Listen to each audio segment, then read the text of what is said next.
After weeks of negotiating, Israel has a new coalition government.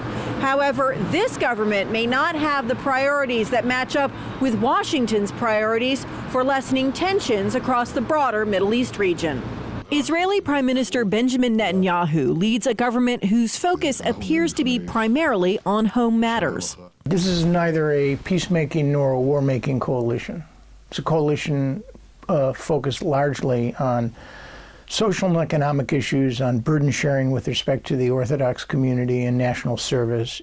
While Israelis may be focused on domestic issues, U.S. officials do say that U.S. President Barack Obama will have conversations with both Israeli Prime Minister Benjamin Netanyahu and Palestinian President Mahmoud Abbas about what serious commitments they are willing to make to the peace process. This coalition is markedly different from Prime Minister Netanyahu's first government, and it seems like there are built-in incompatibilities on certain issues, especially, say, settlements between elements of his coalition now.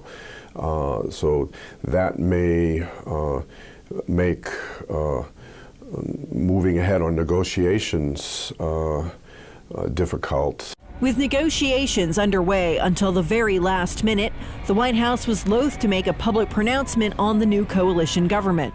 I don't think Obama understands the political realities in Israel yet, and I'm not sure he's going to be able to make judgments on the viability of this government until you actually see it in operation. I mean, the reality is the fact that he's going to show up literally days after the new government is presented means that it's, kind of terra incognita for everybody.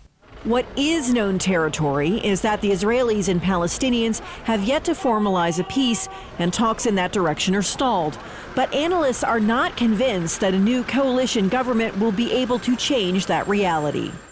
Does this affect Israel's position on the peace process or on the Palestinian issue?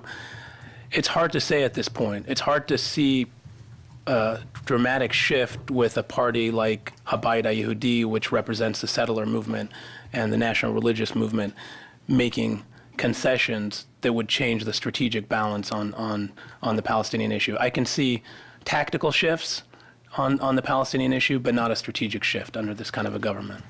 The new Israeli ministers will have been in office for a very short time when U.S. President Barack Obama arrives for his historic visit. Complicating matters for the Obama administration, while Benjamin Netanyahu may be on track to become the longest-serving Israeli prime minister, many in his government have little political experience, and not knowing their take on key foreign policy matters may be one reason why the White House is taking a wait-and-see approach to see how this coalition government actually works. This is Priscilla Huff for JN1 in Washington.